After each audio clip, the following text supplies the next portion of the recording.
Debbie Deal, who has been building in the Bahamas for 25 years now, says that the biggest fallacy that exists today is that building green is very costly. She gives advice for those of you who are ready to make that first baby step towards an environmentally friendly world. Debbie says that these tips can save you lots of dollars and even make good energy sense.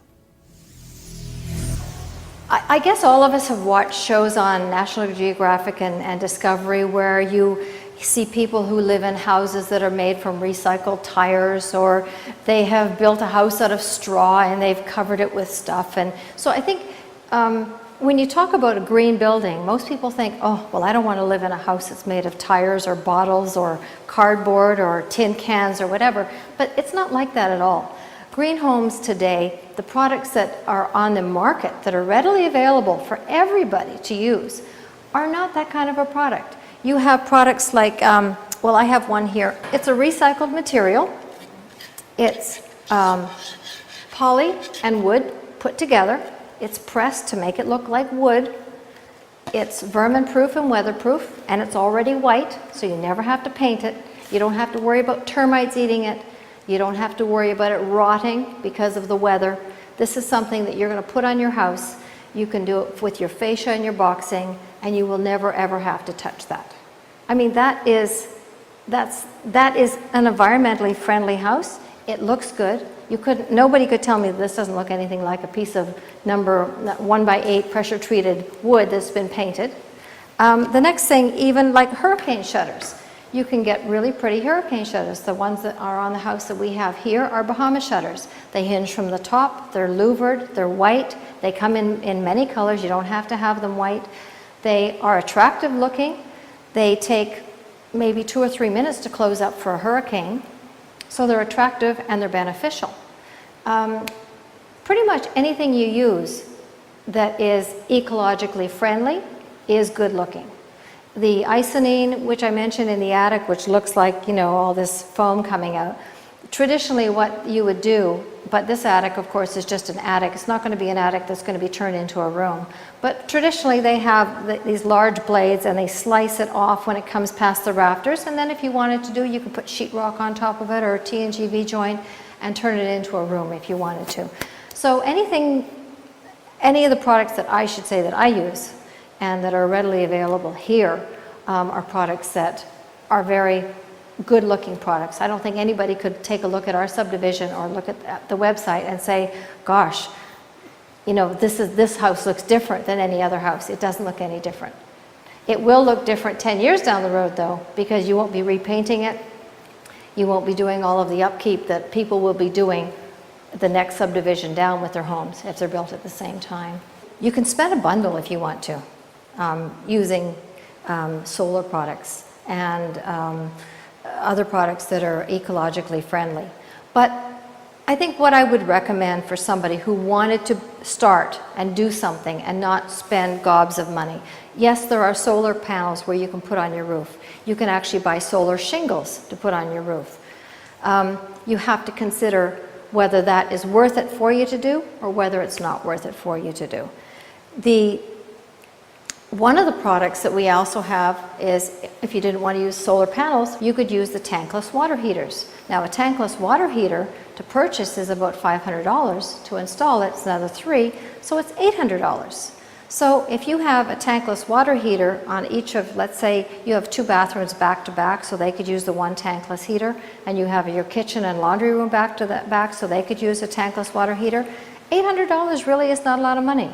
You know, when you think of how much a regular water heater is going to cost, and to have that plumbed and a plumber come in and hook that up, plus you have your electricity for it, you have that running all the time, you have to buy a timer for it, so maybe a tankless water heater, if you actually sat down with pen and paper, might be actually cheaper than putting in a regular water heater and a timer.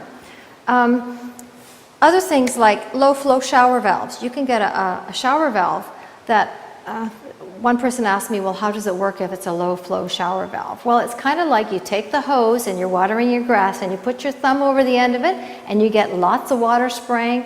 It's based on that same principle. The water comes through and it's forced through the actual shower head. You get a lot of pressure, but you use less water.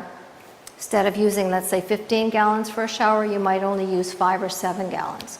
You can also get toilets, water closets, toilets, whatever you want to call them, that have a 1-gallon flush. So instead of flushing 5 gallons every time you go to the bathroom, you can flush 1 gallon.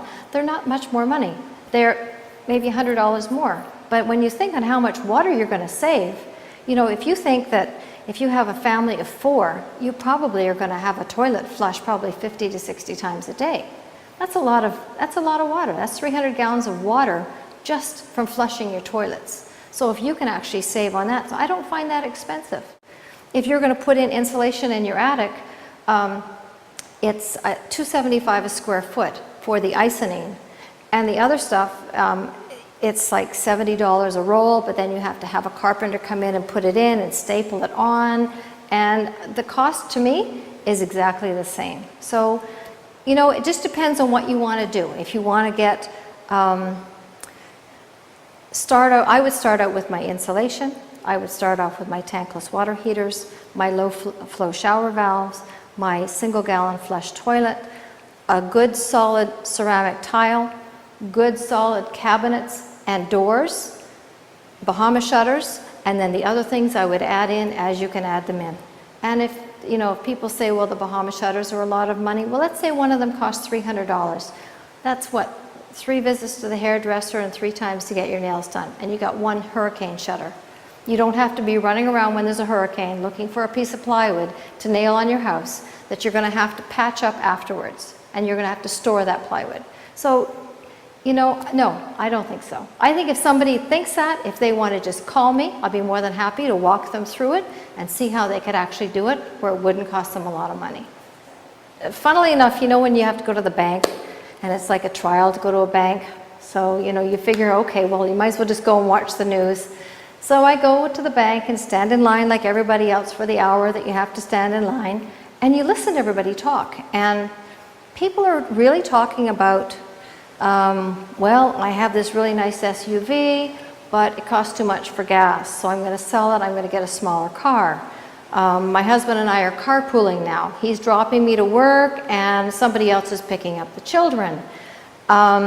We are doing things like putting solar lights outside instead of the other lights. So I actually hear just everyday people at the bank talking about how they're actually doing things to cut the costs. They're using less fuel, using less lights at home. They're concerned about their, you know, the air conditioning bills. What can we possibly do? And yes, I find Bahamians are really taking this seriously. It doesn't seem to be like, you know, when some things happen, they talk about it for a short period of time and then it's gone. This is, I would say, the last 6 to 9 months, every time I go somewhere, someone is talking about how they could be more energy efficient.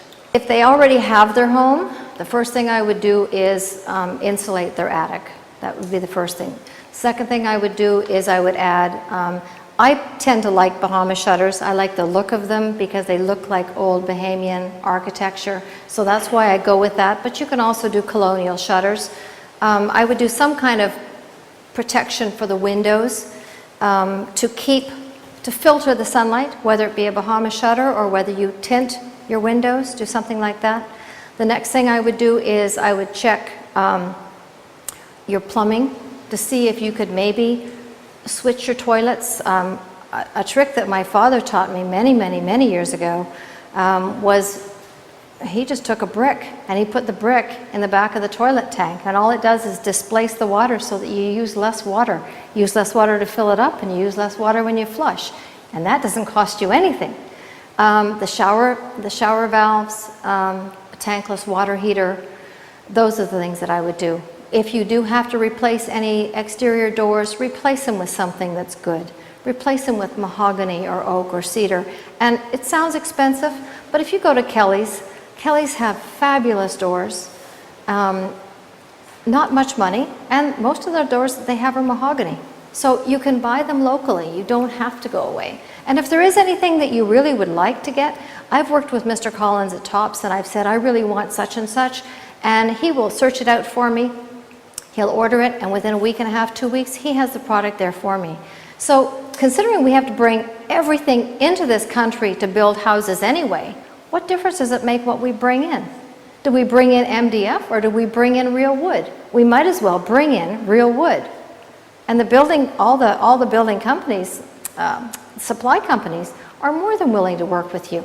They don't want to end up bringing in materials that they can't sell or bringing in materials that they have to stock, and when they stock them, 6 months down the road, half of them have gone bad because they've got moisture in them or something. So, you know, everybody's really willing to work with you. So I would say those same things: the attic, the windows, the fixtures, and the doors. I have always stressed buy Bahamian. I try to bring in as little as possible. I try to use everything that's made in the Bahamas. And everything in this house was made by Bahamians. The windows and the shutters, Bahamas aluminum, owned by Bahamians. The floor tiles, that type of thing, Pinder Enterprises. The cabinets, Bahamas Woodworking Studios.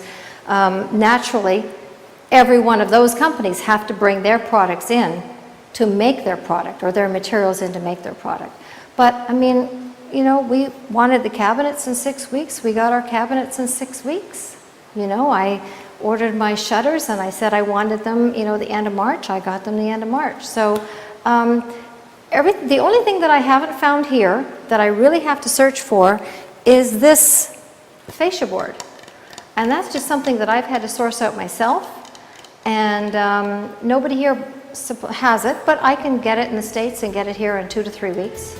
So yeah, I mean, everything is really available for anybody, and it's not like I get it because I'm a builder. No, I get it because, you know, I'm Debbie Deal, and I just call in and I say I want this, and I put my money down, and I call repeatedly to find out if the product is ready for me, and when I want it, that's when I start saying, okay, deliver my products. And I think, you know, every single person could do exactly the same thing.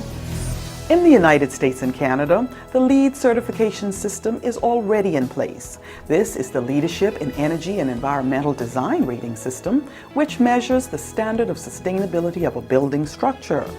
Deal says that while the Bahamas does not have such a system in place, we can certainly work towards designing and building homes that would score high by these international standards.